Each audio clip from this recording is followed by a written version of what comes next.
But yes, you know, Anafenza is definitely a prize on any reasonable hand because Casey struggles to answer it so much in game one. Right, so say he sees something like 5 lands, Anafenza, Wingmate Rock. That's a hand that's pretty weak in the dark, but Caleb could theoretically keep that here. Yeah, and that's harder to do if Casey said has a couple copies of Murderous Cut in the deck, and there's no guarantee that the Anafenza is good game number one.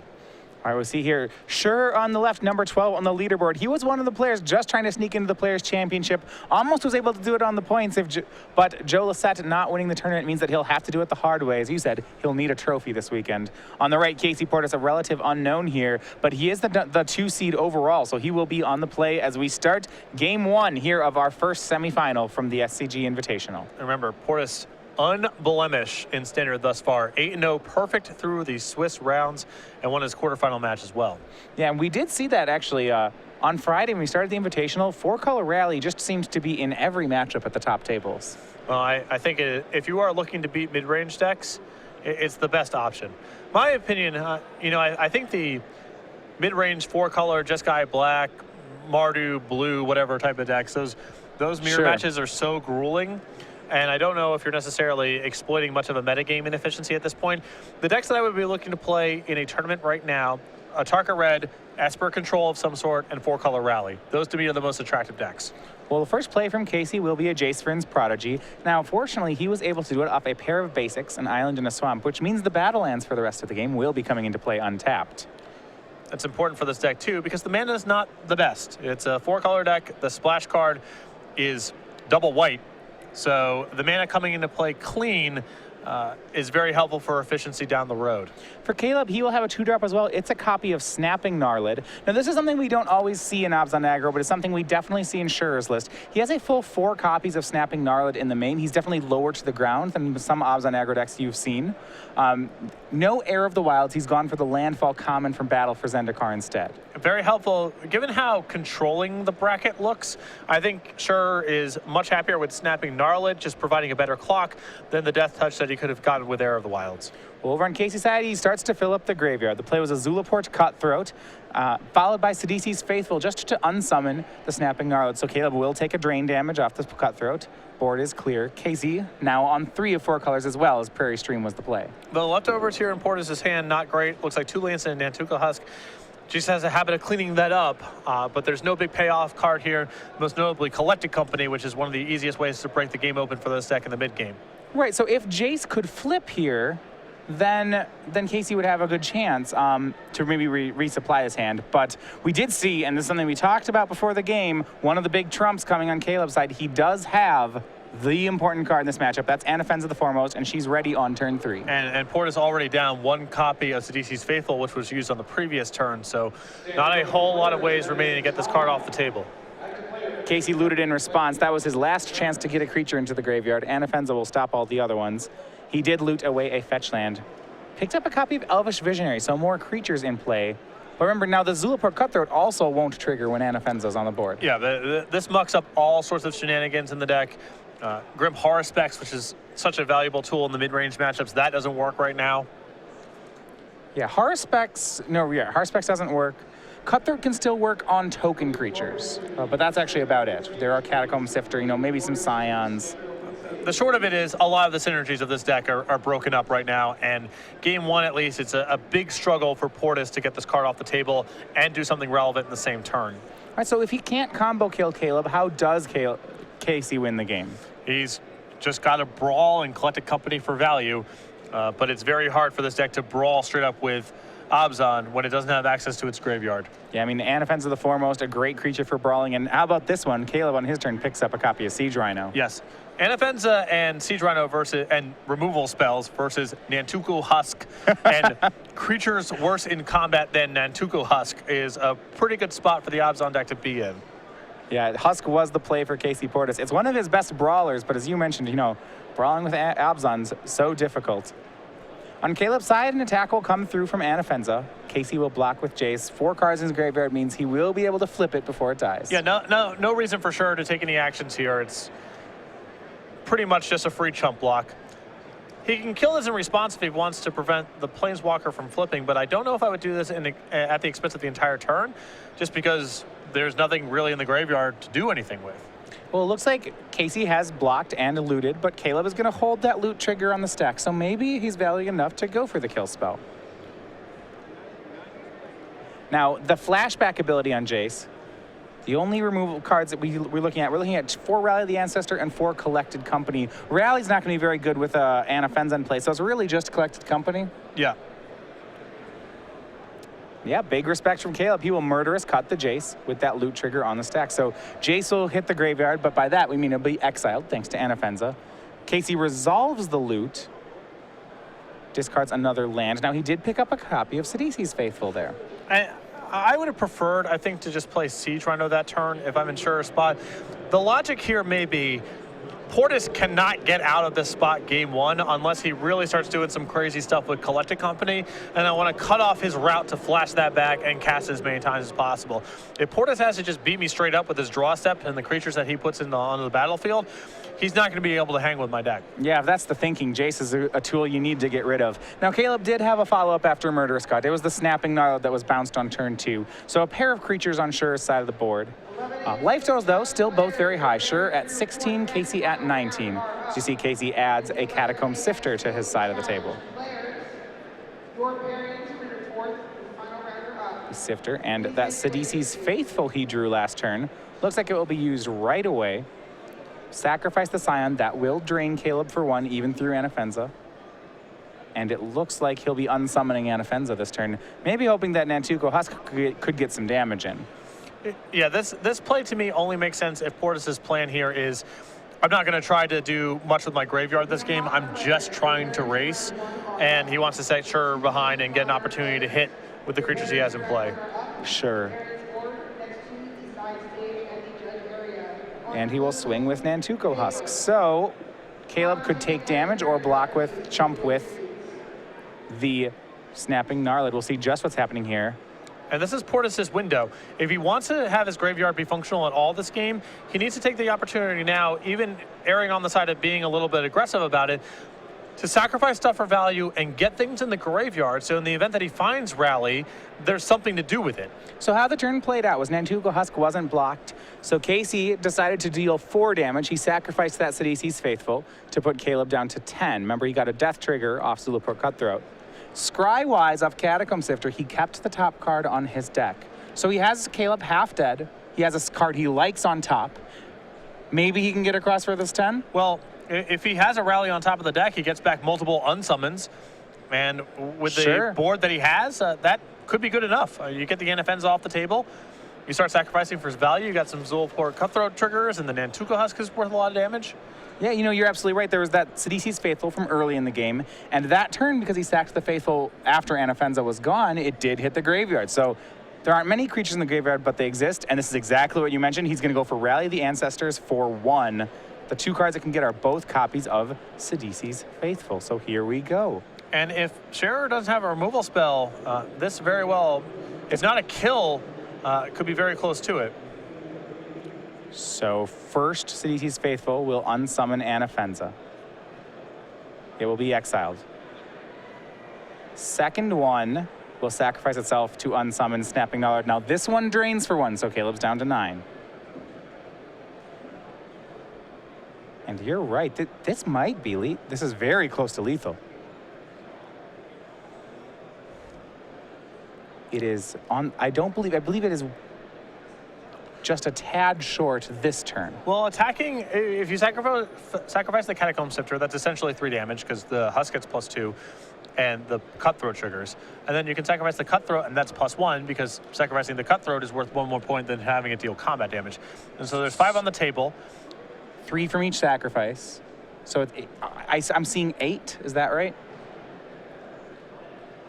Yeah, he's a little bit short. He does not quite have the kill here. So here's a swing. It's 5 power worth of creatures. Looks like there will be no sacrifices, so he puts Caleb down to 4. But he has definitely put Scherer in a spot where the next copy of Rally, if the board looks anything like that, is going to be lethal. And you see Caleb 7 cards in hand, has nearly any tool you could think of. He has that Anafenza that's been bounced many times. He does have a copy of Siege Rhino if he wants to gain life points. He can't do both. And I think the murderous cut into snapping Gnarled turn in lieu of the Siege Rhino is tripping Scherer up a little bit here. He could really use a cheap removal spell because the Nantuko Husk represents so much pressure, and he would be up a Siege Rhino trigger for his trouble, and it would make using Sidisi's Faithful a lot more complicated because the Rhinos would be coming back down into play. You're right. If we had a Murderous Cut for the Nantuko Husk, I would feel a lot safer in Caleb's seat. Yep. As it is, Caleb has to spend his whole turn recasting the 2 creatures that were unsummoned, and he passes. Back to Pordes. Pordes had an opportunity there to sacrifice creatures before Anafenza was down. He did not take it. Here's an Elvish Visionary. He draws a card, and I think he has a 3rd Faithful. Yeah, that's just game. And a 3rd Sidisi's Faithful will bounce Anafenza. That'll be swing for lethal, and it is Casey Pordes getting game 1 through Anafenza into Murderous Cut. You know, I did not expect that. Yeah, that game, I've used this term a couple times in the top 8, mostly describing Joe Lissette's game. That's got to be disheartening because there was nothing wrong with Scherer's draw. It was a little bit on the slow side maybe, but he had his best game 1 spell in Anafenza. He had other stuff to be doing and a Murderous Cut to back it up, and Pordes worked his way around it pretty easily. And you know, we're starting to see glimpses maybe of just why this player is 9-0 with 4-color Rally. You would think if you're sure, if I draw Anafenza game 1 and have other stuff going on, I'm going to get that one. Gnarled into Anafenza with Murderous Cut and Siege Rhino on curve. This is great. And it was not enough. All right, well, players are going to look at the sideboard here. Now, remember, a best of 5 means that the board plan matters immensely. Players will spend most of their time in sideboarded games. And if you're a Caleb Scherer fan, I think it's going to hurt that he didn't get game 1 because when you look at Casey Portes' sideboard, it is bold in how many cards he has for this matchup. All right. On Scherer's side, you see 4 Pitiless Horde, 3 Duress, 2 Painful Truths, 2 Self-Inflicted Wound, 2 Planar Outburst, 2 Rising Miasma. I'm not sure I would bring in any of these cards. It does look like Scherer sideboarding, at least to keep up appearances, but none of these cards strike me as cards that I would clearly want to bring into the matchup. Yeah, so, okay, I had a chance actually yesterday. Caleb Scherer was testing with some players, and I actually got to talk with him about some matchups. So at the time, they were looking at his top 8 matchup. And I said, okay, well, you have this sideboard. How's it been going for you? He said, you know, haven't really liked the sideboard. It was handed to me. There's some cards I wouldn't work on. And then I talked to him about this 4 Pitiless Horde, because we don't see that card very often. And he said, you know, I think it's good against control decks where I can dash it, and I actually like it. He said, I think it's reasonable against Rally, just as a fast clock. Large creatures that are cheap, even with drawbacks, can help him win the game. I would not be surprised if Pitiless Horde was better than Gideon. Gideon is extremely slow in the matchup, and turning into a 5/5 is not worth a whole lot because this deck is so good at chump blocking. So Pitiless Horde could be an upgrade over something like Gideon, I suppose, but not going to be a superstar in any case, and sure, sideboard definitely feels light. Yeah, the other card I want to look at before we go to Pordes' side is a card like Rising Miasma. This is a card that gives all creatures -2/-2. So we looked at the Horde here, and that's the first one we might talk about. Now, a sweeper against a deck with lots of 1/1s seems possible. It's okay, but this is not an Atarka red deck that's going to lose when its board gets wiped. And this deck with 3 toughness, with Nantuko Husk, with Jace Fringe Prodigy flipping, it has some pretty natural protection against this kind of card. So maybe it comes in, but it's also not something I would be stoked about bringing in. At 3 mana, maybe you can talk me into it if it's Drown in Sorrow, but at 4, much more challenging. All right, on Pordes' side, now we're going to go to, we talked about how there were no kill spells for Anafenza in the main deck. Caleb gets no such comfort post-board. 4 Murderous Cuts and 2 Merciless Executioners. Big upgrades here for Pordes. Get some answers to Anafenza. The 4 cuts here are great, and Merciless Executioner is going to get the job done here as well. You can make an argument for the 2 copies of the spell, but I honestly think the battle here is not over the instants in Caleb's deck because they're mostly just spot removal spells, but rather the creatures. Yeah, I mean, those cards are great. We see those 2 out of the sideboard in this matchup, but 4 cut and Merciless 2 Executioner, those numbers are both on the larger side, I think, for the deck. Yes, and an excellent sideboard for this matchup, which also should already be pretty positive for Pordes after winning game 1 through the game where he can't kill Anafenza. How do you feel about the card Abzan Ascendancy? That's the last one I'm looking at here. If Caleb is going to try to maybe Rising Miasma, remember, Casey knows about this, is he interested in this kind of enchantment? Maybe. I mean, it's definitely a reasonable response to Rising Miasma if he cares about it. Players are getting ready for game 2. We're going to take a second to tell you about the Fall Creature Collection. These are the creatures you have known and loved from SCG Game Night throughout the fall. You see we have October, November, December. That's the hippo, the otter, and of course for December we have the reindeer. They're not just on tokens and pins anymore. You can now get them on playmats, as well as our most recent parody art. That is the Penguillion Click. You get all of these on playmat sleeves and bundles. Find out more about them at starcitygames.com/creature collection. So game 1 in the books. That one went over to Casey Pordes. He's the 2 seed, hasn't lost yet with Rally. Caleb will be on the play for game 2. Now that last draw, a 2 drop into Anafenza seems great for Caleb. Can he hope for more? Not really. And the problem is, not only can he not really hope for much more than that, that wasn't good enough. And the trump of that hand, the supposed trump in Anafenza, wasn't good enough either.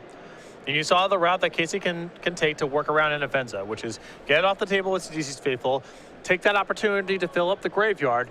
So when the rally happens, there's some juice there. And the CDC's Faithful, through the rally, set back, sure, several turns there. You know, that's what was really surprising to me, because when I look at Faithful as an answer to Anafenza, yeah, it gets it off the board for a turn, but the problem is that it's not...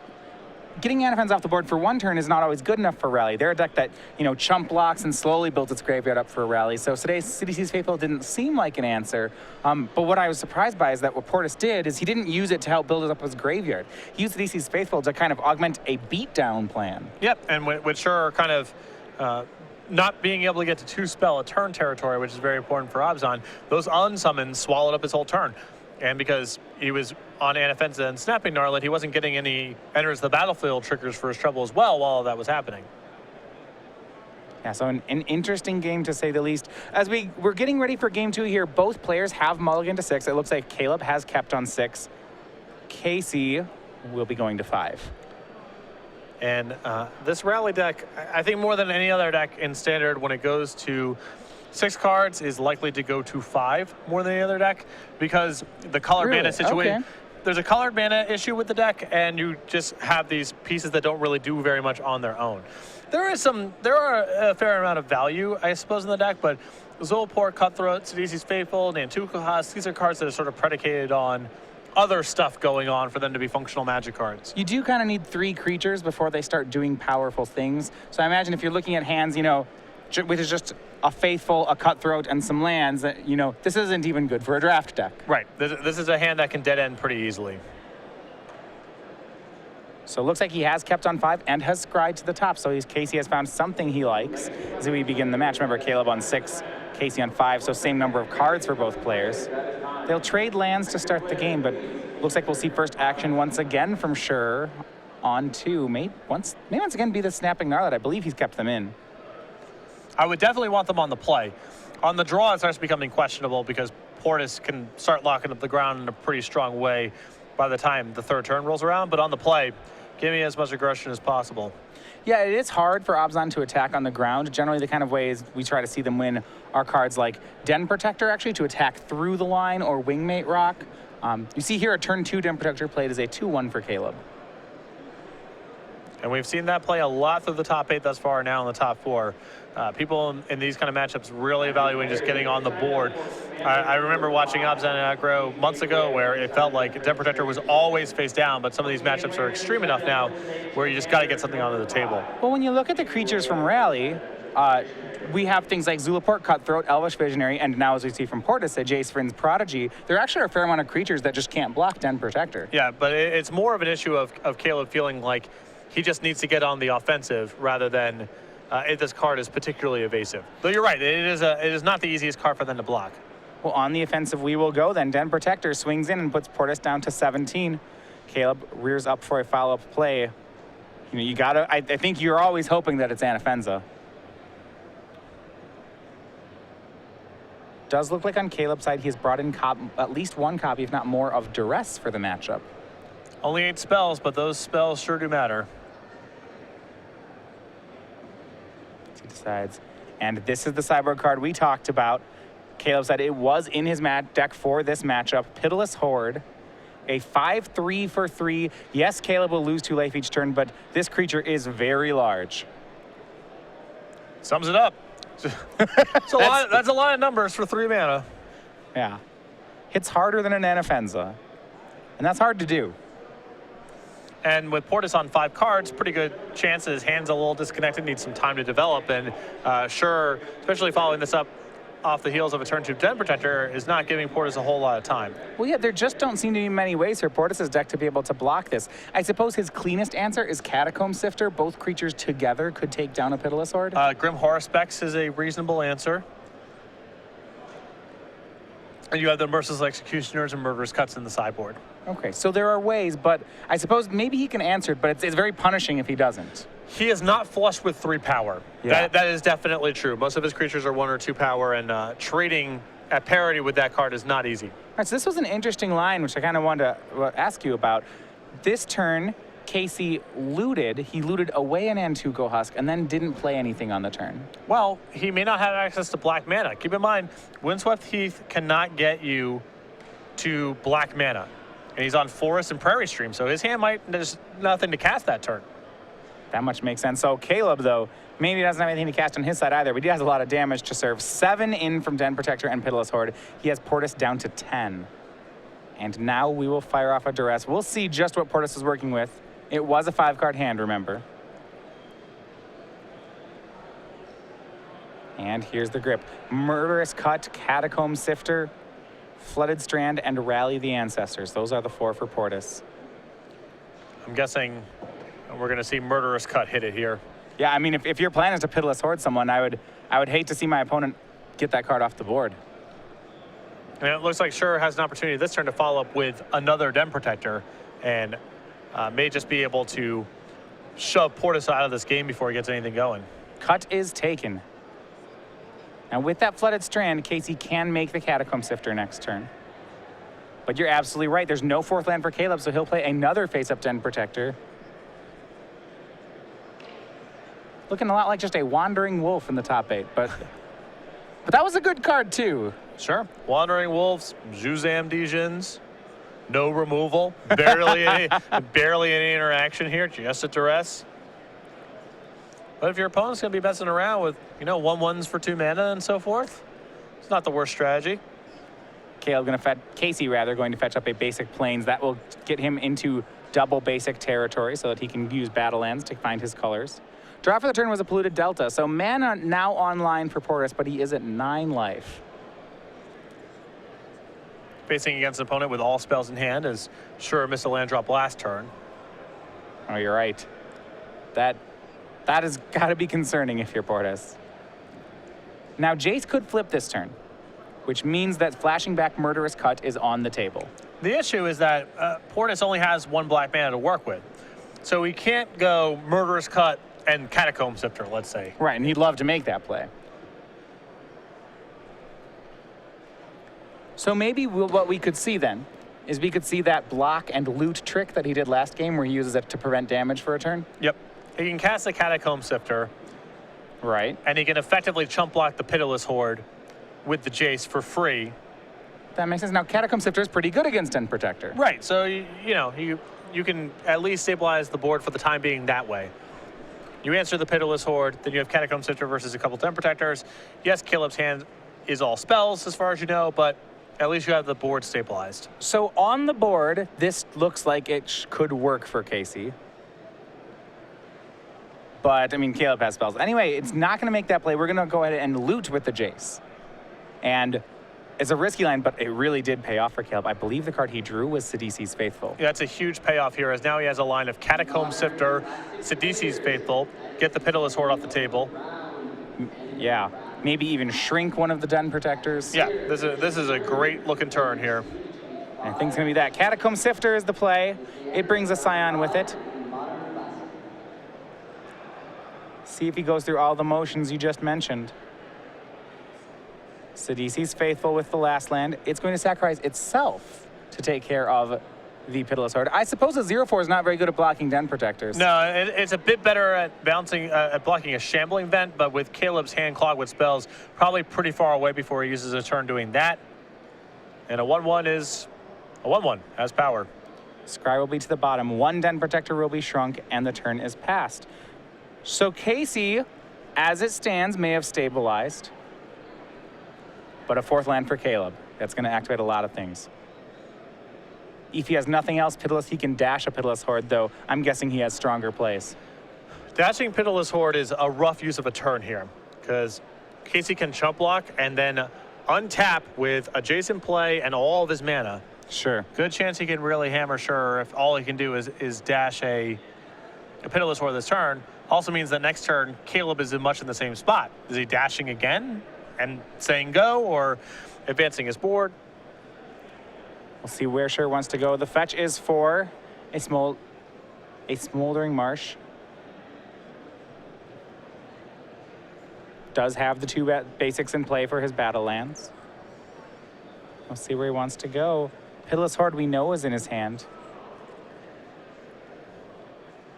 But maybe he has other plans. It looks like the dash is the play. With Caleb's hand being a little bottlenecked on mana right now, and the fact that he has a Shambling Vent in play, I think I might have even preferred just casting this and passing the turn. I think he just needs to get stuff out of his hand right now. Now, if he casts it and passes the turn, that does mean that Casey can give flashback to Murderous Cut and kill it if this is his only threat. Sure. This is just that is true. That's a fair point. This is just a really rough use of mana right now. Yeah, I imagine on Casey's side, he's very happy to see that this was Caleb's best play. But anyway, the attack will go in. So we have a 2/1 Den Protector. We have Pitiless Horde. We have Caleb tapped out. So correct me if I'm wrong, but he's just offering a sacrifice of Den Protector into Catacomb Sifter.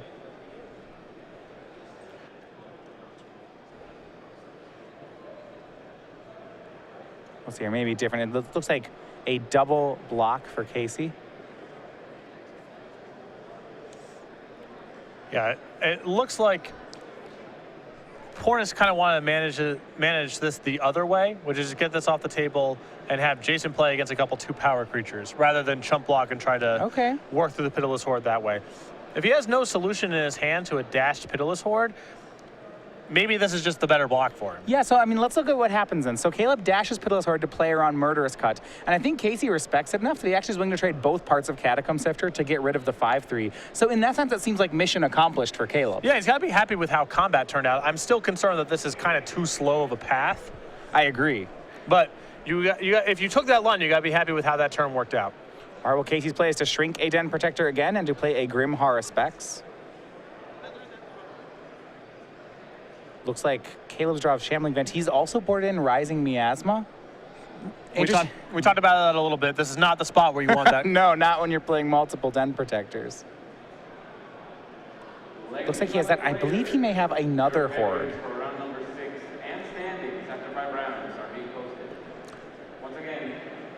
Interesting if he's going to go for Activative Event or that second Horde. It's going to be another 5/3. Well, Casey's going to have to block that one. Both creatures will swing. Last time the Den Protector swung at Casey, ignoring the Planeswalker. I believe Caleb will make the same play. So Pordes down to 4. Horde will trade with Haruspex. A pass. Now, he's got Pordes to 4. Now, are we concerned at all about how many counters this Jace is getting? No, there isn't a whole lot to flashback other than the one Murderous Cut, which has kind of been his whole turn for several turns now because he doesn't have second black mana to follow up with Murderous Cut and a black play in the same turn. Also, Murderous Cutting a Den Protector is the same as just plussing the Jace on one of the Den Protectors right now. So. Sure. And that was the play. Casey still on 4 lands, pluses on a Den Protector. Caleb does have 4 power in play, and it looks like he's going to go for the kill. Activates Shambling Vent. That's 2 power. The other Den Protector is 4. Here's a lethal swing. Does Pordes have an answer? He does. It's a copy of Murderous Cut. Shambling Vent will go down, and Caleb will go to, or Casey either will go to 2. Still drawing live, though. Collected Company can pull him right back into this. Next turn, he's going to have to take care of a Den Protector, another Den Protector, and that Shambling Vent. All of them are now lethal that Pordes is at 2. 5th land is the play. Jace is at 8. I do believe Pordes has a copy of Rally in his hand. And Rally can stabilize this game or come close to it, especially if Caleb gets sloppy here with attacks. I mean, if he just dials up the vent and sends in everything, he might get wiped out. And Pordes down to 1. We take a peek at Casey's graveyard. He has a Sidisi's Faithful. He has a Grim Haruspex. He has a Catacomb Sifter. He has an Antuco Husk. There's a lot going on here. Yeah, this is going to be a really juicy rally. And it will be for 3 now that he hit that 4th land. So Catacomb Sifter will come along. For Caleb, look at his hand. He's got some removal. He's got a Silk Wrap, a Murderous Cut. Don't know the last card. Oh, Rising Miasma is the last one. Yep. So here's Den Protector. It's swinging for lethal. Casey's going to have to rally up the Ancestors. Does it for 3. It is a Faithful, a Haruspex, and a Sifter, and a Nantuko Husk. They're all in play. And this is going to be a dead Den Protector, a whole lot of cards. Though it appears, though, Scherer is considering a response. Yeah, so right now, all the creatures are in play. There's an Exploit trigger on the stack, and there's a Catacomb Sifter trigger that wants to make a 1/1 on the stack. And Caleb says, you don't get to do any of those yet. Hold on, I have responses. I believe we're looking at that Murderous Cut in his hand. He may want to Murderous Cut the Nantuko Husk and just force Pordes' hand on doing whatever sacrifice for value kind of stuff he wants to do up front. Right, because if you Murderous Cut the Nantuko Husk, then the rest of the creatures will exile on the upkeep. Yes. Or they have to decide to, stay in play and block or something along those lines, but Looks like he'll go for Murderous Cut, but it's going to be on Grim Haruspex. Well, that was interesting. Now Casey can't reload his hand as easily. yeah, it forces an issue in much the same way here. Haruspex will die. Looks like no card draw there. Casey will just let it die. He'll scry 1, but the scry was to the top. Husk is a 4/4. So now we have a trigger to make a 1/1. We'll resolve that. We have an Exploit trigger on Sidisi's Faithful. I'm not certain he wants to bounce a Den Protector. I suppose he could have the Faithful bounce itself. Mm-hmm. Or the Catacomb Sifter, or Sure. something along those lines.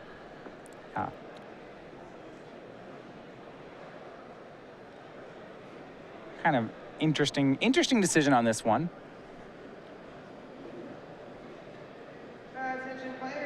So if he wants to sacrifice a creature, he can exploit and bounce something. So it looks like he's going to trigger the Catacomb, targeting the Catacomb Sifter. And he scries 1 off Sidisi's Faithful, dying. And now Catacomb Sifter is going to be returned to his hand. So the 4/4 Husk will block the Den Protector. But that was not without risk, because if Scherer had a follow-up removal spell right there for the Nantuko Husk, that Den Protector would have just come across the finish line. Right, the Scion can't block. It's not big enough. And it looks like Caleb will Silk Wrap the Husk. This is an interesting line. Casey will sacrifice the Husk in response. He doesn't wants that guy in the graveyard for another rally.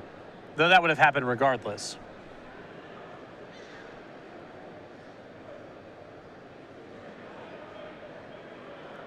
And now we go back to Casey's turn. He's going to give flashback to that Murderous Cut, delve away some of those fetch lands. And Den Protector is gone. Casey Pordes at 1, but I'm starting to feel like he might have stabilized. Now, of course, Caleb plays Siege Rhino. Things are not all happy here. Although, looks like Scherer has drawn it and will probably go for it. I think Pordes probably has left Collected Company in his hand because he didn't play the Catacomb Sifter last turn. You might be right. All right, well, here's the play for lethal. Siege Rhino drawn by Caleb. All right, Casey's at 1. Can it win? If Pordes he's going to play Collected Company, he would need to hit Zulaport Cutthroat and Husk, perhaps? I don't even know if that does it.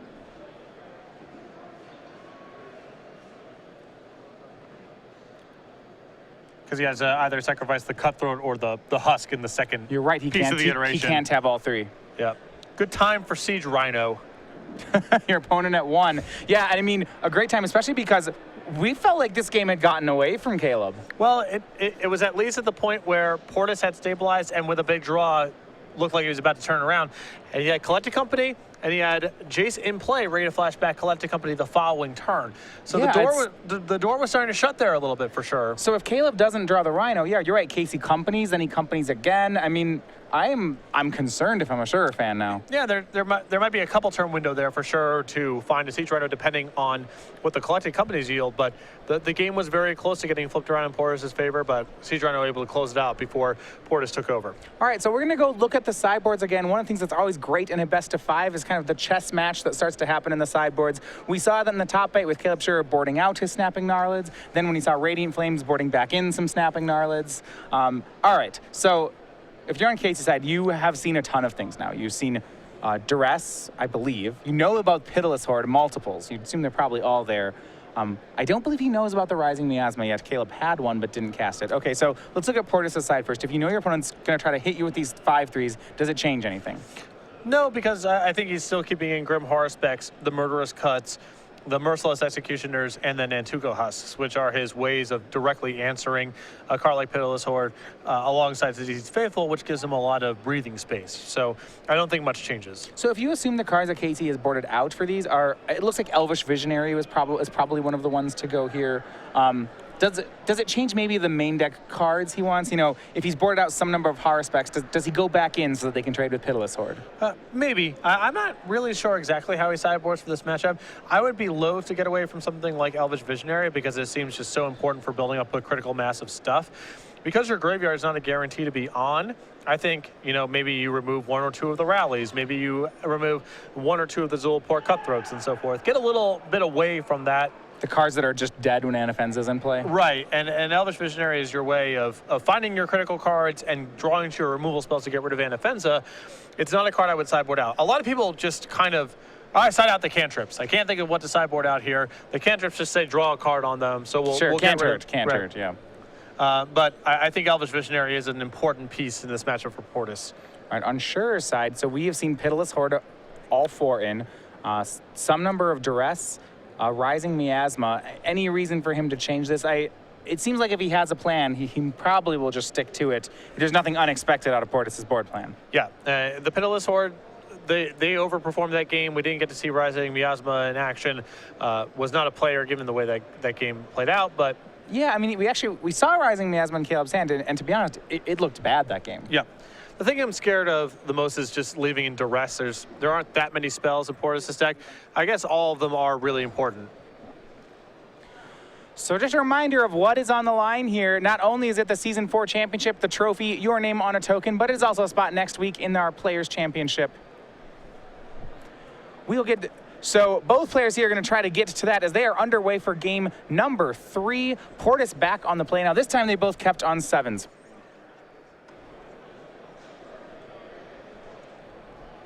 Last game, it was a 6-card hand on Scherer's side versus a 5 on Pordes'. And you mentioned that those 5-card hands can be rough for Rally. With him back on the play and back on 7 cards, I like his chances again. Yeah. Mana should be a lot smoother, more likely to have the critical mass needed for Rally to be impressive. You know, and we actually didn't touch on that last round. The mana concerns for Casey did end up catching him. We saw him having to discard a turn 3 Nantuko Husk because Windswept Heath can't find black. We then saw him only be able to cast 1 spell per turn because of limitations there. It did get him. Your green, blue, black deck trying to cast multiple black spells in the same turn with a double white splash has some mana hiccups on a mulligan of 5. I'm not going to be too shocked by that. You know, it is interesting that you have this 4-color deck with extreme mana requirements, and you know, there's no Birds of Paradise or anything in here to tie it together. It's just fetches and battle lands tying everything up.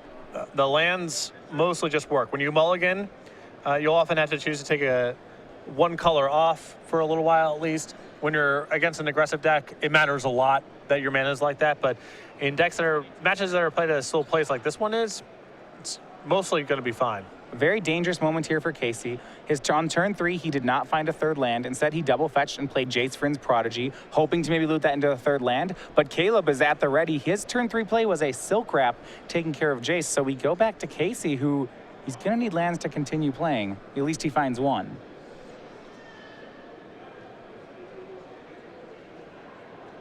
Now has Sunken Hollow, so double blue, single black, single green online. Should make most of the deck outside of the card Rally the Ancestors work. Yep. And we're far away from having to worry about Rally anyway, just because nothing in the graveyards. Game's barely started. Really important that Casey hit the land that turn. Things that were looking a little dangerous for him. Yes, absolutely. His play was Catacomb Sifter. So we're back to Caleb. Caleb was able to Silk Wrap and make Shambling Vent on turn 3.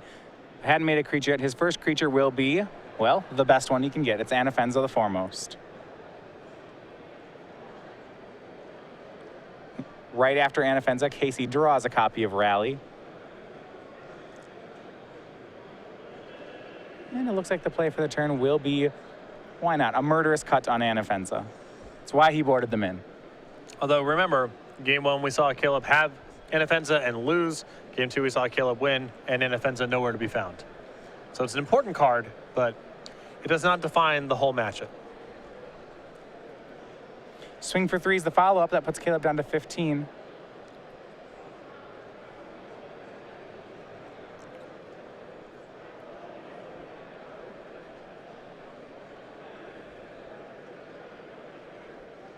No fourth land for Casey. So we'll go back over to Scherer, all the way up to 5 lands. His draw was a copy of Siege Rhino.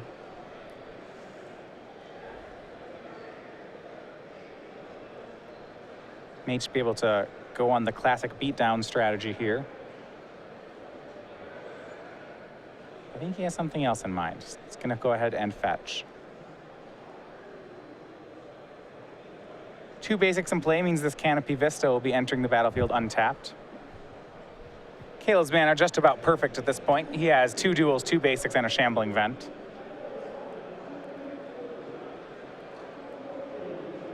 And it's going to be a fully delved Murderous Cut on the Scion.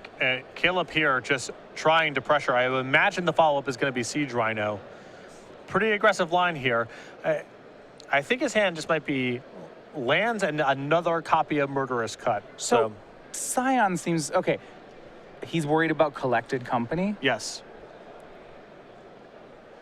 That is a very aggressive use of the card. The problem is that Pordes has a lot of draw steps to land number 4 if your concern is collected company. Sure. He has a lot of time to find it. The follow-up was Rhino. On Pordes' side, so he plays a Sidisi's Faithful. It will sacrifice itself and bounce Siege Rhino. That's something which, well, never like having a creature getting bounced, but if you're going to have one, it might as well be Siege Rhino. He'll get to scry 1, hidden with Catacomb Sifter, and then play another Jace. And Pordes left on top of the scry, so next turn is threatening land number 4, is threatening a flashback on Murderous Cut. And with Caleb flooding out here, doesn't have a lot to punish him for unsummoning a Siege Rhino. Yeah, not at all. Looks like it'll just be Rhino again. So, good news is it's another trade of life points. Caleb up to 18, Pordes down to 11. But he'll have no other plays. He passes the turn. Our draw is a land for Pordes. It is a good one at that. It's a copy of Prairie Stream. So that's his first white source. And land number 4.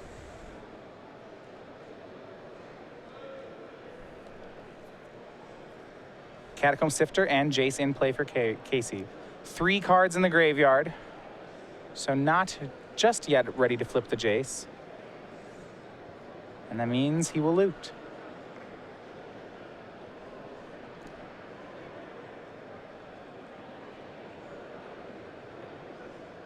Draw. Looks like we may have found him another Catacomb Sifter.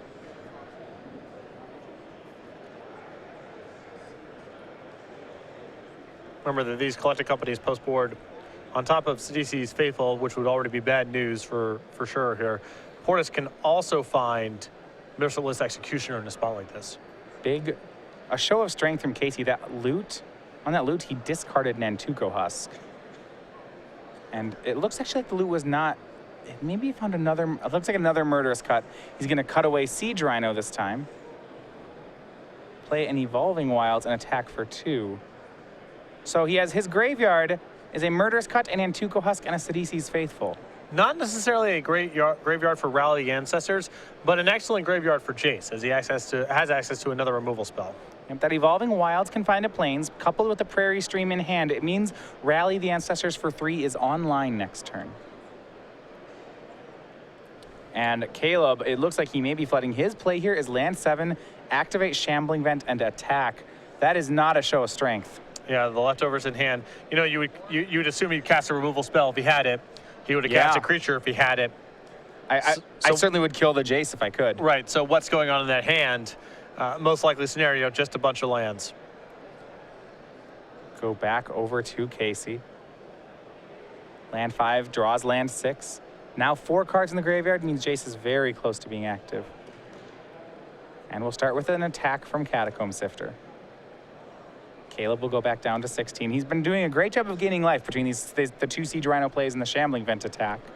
He's got Casey down to 9, but he's run out of resources at the moment. And our backup is a Grim Horror Specs from Casey. No loot just yet off Jace. Yeah, probably looking to get that free chump block with Jace. Sure, deny the life gain off Shambling Vent. Yep. Save yourself 2 points. And Casey will oblige. Here's an activation of Shambling Vent. It will swing. And yes, we see a block on Jace. A tap. We've seen Caleb kill a Jace before in that situation, but not this time. The loot will happen. Casey discards a copy of Windswept Heath. Jace flips into a Planeswalker. No damage is taken.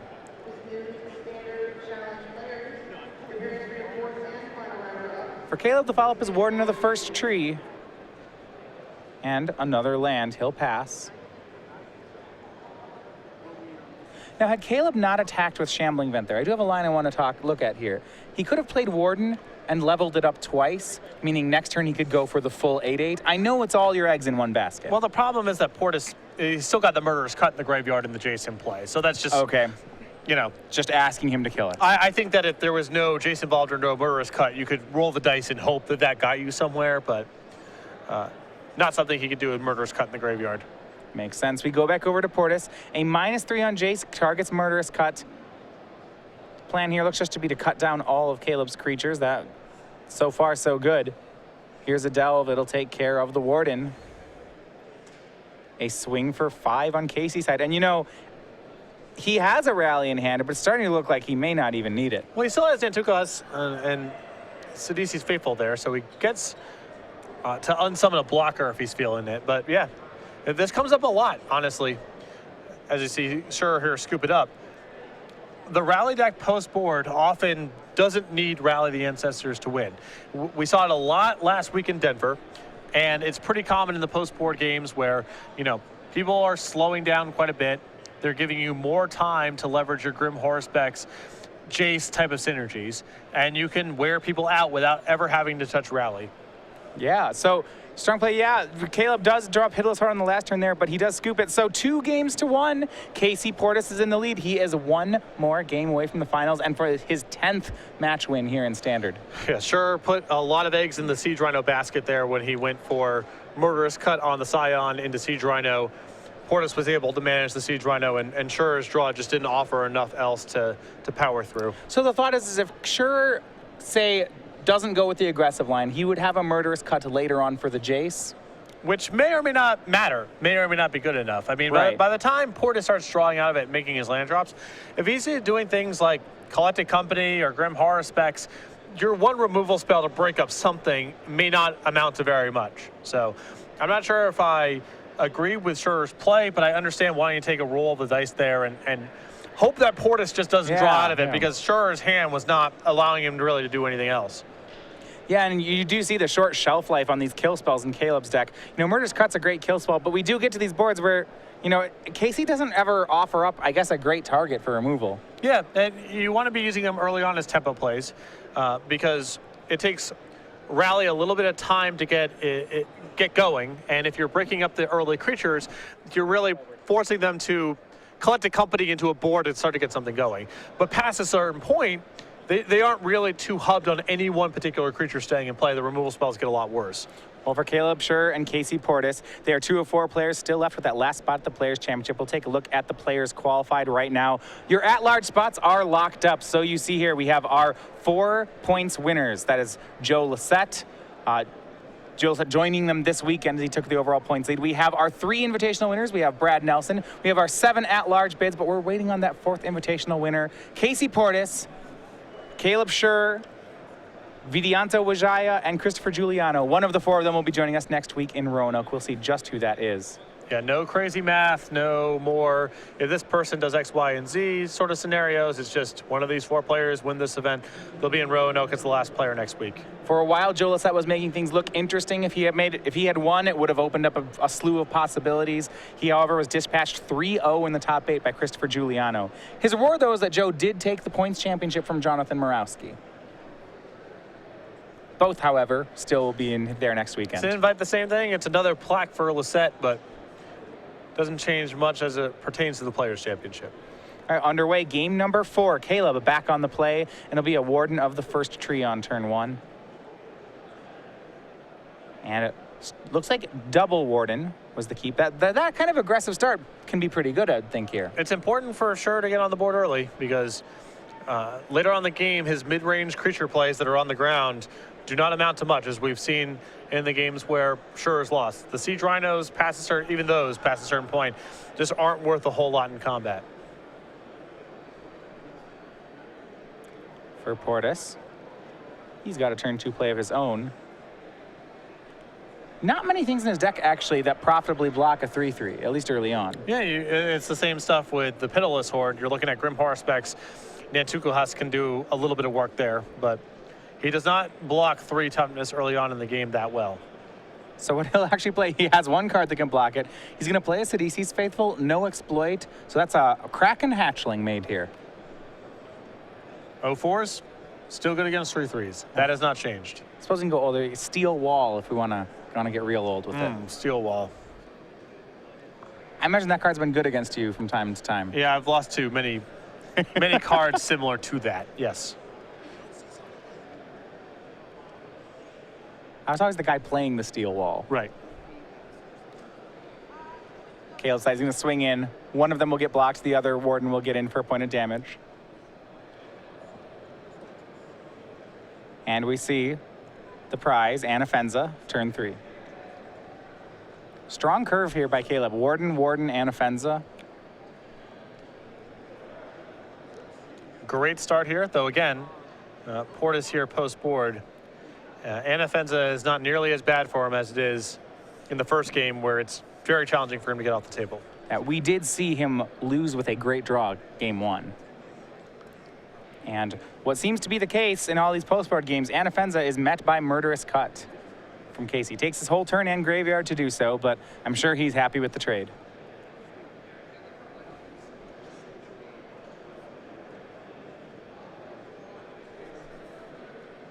And for Caleb, it is an attack once again for 1 and another Anafenza. But right now, Pordes not doing a whole lot with his graveyard.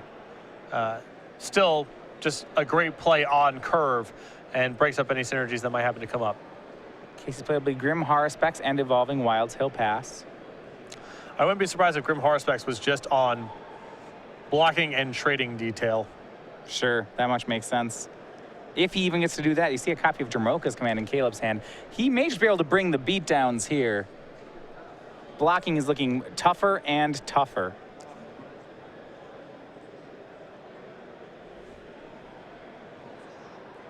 His hand low to the ground indeed. Snapping Gnarlid. Dromoka's command. Murderous Cut. Dromoka's command plus Murderous Cut this turn allows him to clear out the board if he wants it. We'll see the command. Counter on 1 Warden. And Anafenza will fight the Faithful. Well, I think that's the much bigger prize to exile, because the small rallies getting back the DC's Faithful, Sure. They've been really problematic for sure. Scherer's trying to end this game close, and I don't think he really cares about any card advantage sort of stuff going on. Yeah, and I suppose with Anafenza in play, it's not like we have to care what order we're killing them. Exactly. Yeah, so as you mentioned, double kill spell happened here. Dromoka's command and Murderous Cut taking care of both creatures. And an attack for Caleb. This is huge. Anafenza trigger, sharing the 1/1 counter love. That's going to be 8 points of damage. Casey from 15 down to 7. We may be going toward yet another game 5. Both these players went to 5 in their quarterfinals. Lethal on the table. Anafenza in play. No graveyard to speak of for Pordes. Yeah, not much to go off of.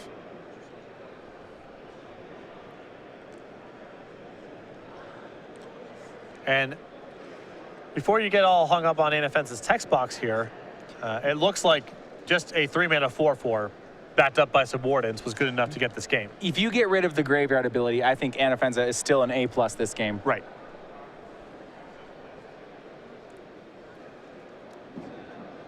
Remember, these Wardens both 2/2s. Neither of them have been leveled up yet. Caleb has not hit a 4th land. None of that really seems to matter. Plays for Casey are Jace and Zulaport Cutthroat. He'll pass. Anafenza still in play, so Cutthroat will be no help in life gain. And look at this from Caleb. Silk Wrap, 2 Silk Wraps in hand. So here we go. He will wrap up the Jace. And that is enough for Casey. So turn 5 concession from Pordes. A fast one here for sure. I'm sure he'd love to run that one again. We're headed to 5. Jump on top of him early, get an Anafenza into play, back it up with a couple of removal spells. Very, very challenging draw for Rally to beat. Smile space. I know there are a lot of these decks, these synergy-based decks, the combo decks, the ramp decks, the format that I know you'll hear players say that, well, I have a good matchup against Obs on aggro, except when they have Warden into Anafenza, sometimes they just race me. Yes. It's surprising just how much it feels like we're repeating this over and over again, where Obs on aggro, the most important thing in all these mid-range kind of matchups would be a Jeskai Black, 4-color Rally, all the way up to decks like Esper Dragons. The early aggressive starts are so important because with it, you start creating a lot of leverage with your bigger mid-range plays, but without it, your opponent can just respond to cards like Anafenza and Siege Rhino as they come up.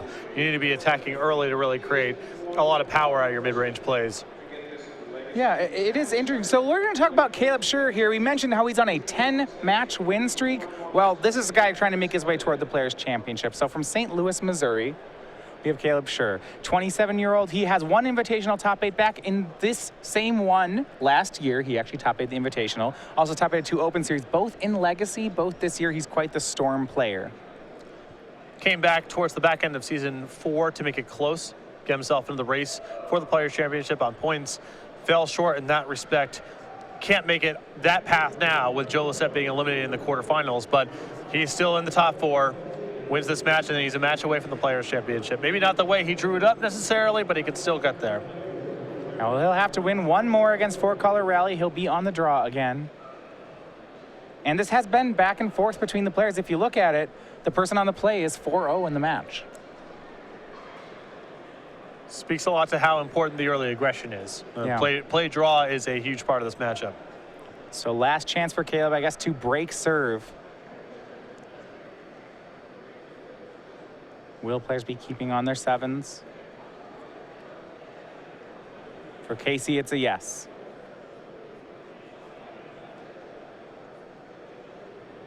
And for sure, it's going to be no. He'll be down to 6. Yeah, I saw a lot of mid-range plays in that hand and not a whole lot of lands, so it's not going to get it done here. For those of you joining us right now, this is Game 5 of the semifinals here in the Season 4 Invitational on the SCG Tour. Caleb Scherer versus Casey Pordes, both of them winning in 5 this morning. One will play in the finals. Following the conclusion of this, we will have our second semifinal match. That's between Vidianto Wijaya on Esper Dragons and Christopher Giuliano on the Red-Black Dragons deck. Of those 4 players remaining, one will hoist the trophy this evening and will join us next week at the Players' Championship in Roanoke.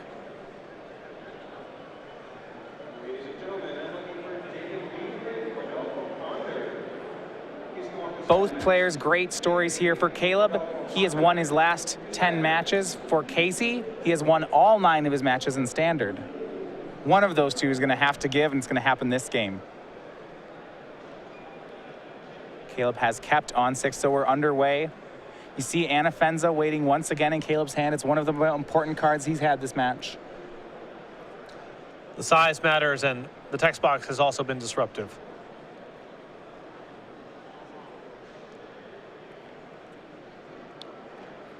For Casey, gets his pair of basics out early into a Zulaport Cutthroat.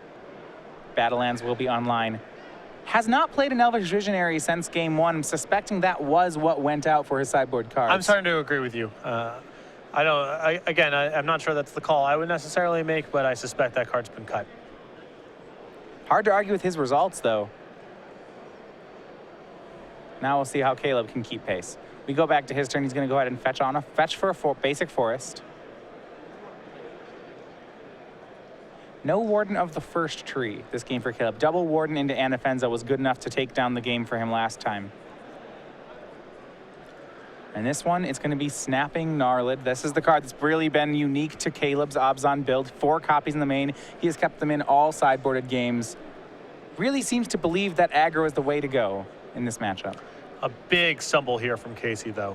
Yeah, second Zulaport Cutthroat. That part's good, but no third land. And 2 Cutthroats in play are going to have trouble answering an Anafenza, and that is exactly where Caleb's going to go. Fetch land will make Gnarlid a 4-4 on top of it. Yeah, this is a perfect window here for sure to get this Anafenza into play. Pordes not threatening to Murderous Cut anytime soon. He has a creature to sacrifice to Merciless Executioner. Should that be Pordes' play? The Zulaport Cutthroats don't do anything for the time being. There's a Rhino and a land all ready to go for next turn. If Pordes doesn't draw a land this turn, this game might already be over. So here's the 4/4 swing from Gnarlid. Casey will go down to 15. Even if he were to block, there would be no drains. Anafenza stopping all the action from Zulaport Cutthroat. See some pep pick up on Caleb's side. The mulligan was difficult, but he senses weakness. The draw is Rally the Ancestors for Casey Pordes. That's no help. He just has to pass. Worst draw on the deck. Can't cast it. Doesn't do anything even if he could. And this may just be it. It may be Caleb, our grad student from St. Louis, on his way to the finals. You can tell he knows it too. The fetch is for land number 4. It's a duel. Comes into play untapped. And Snapping Gnarlid is doing quite a bit of work here compared to Heir of the Wilds. Yeah, it's been a 4/4 each turn. He's been playing fetch lands right after it. And this is going to be, the tech will scream in for 9 damage. Both are 4/4s. A counter will be on Snapping Gnarlid. And Casey, all his lines here are really tenuous. You know, if he chumps them both, he can Murderous Cut, but that's about it. But wait, not even, they wouldn't even go to the graveyard. Yeah, this is... Anafenza is size and text box is causing Pordes all sorts of trouble on top of the fact that he's missed his 3rd land drop. So he'll take 4 off Anafenza. He's going to chump the Snapping Gnarlid. Zulaport Cutthroat is exiled. And I think the leftover here in hand for sure after the Siege Rhino, Dromoka's Command, Murderous Cut. There's just no way. This is too much. Yeah, and there you have it. Caleb Scherer comes back. He's the first person to take down Casey Pordes, and he does it at just the right time. 3 games to 2. Scherer is victorious, and he'll be moving on to the finals with Obs on Aggro. Congratulations to Casey Pordes. A great run through the standard portion of this tournament, a top 4 invitational finish, and handled that game 5 there with class at the end. Just extended the hand. You can tell maybe a little bit frustrated by how the 5th game played out, but handling it gracefully. And Caleb Scherer, again, 1 win away from getting the Players' Championship.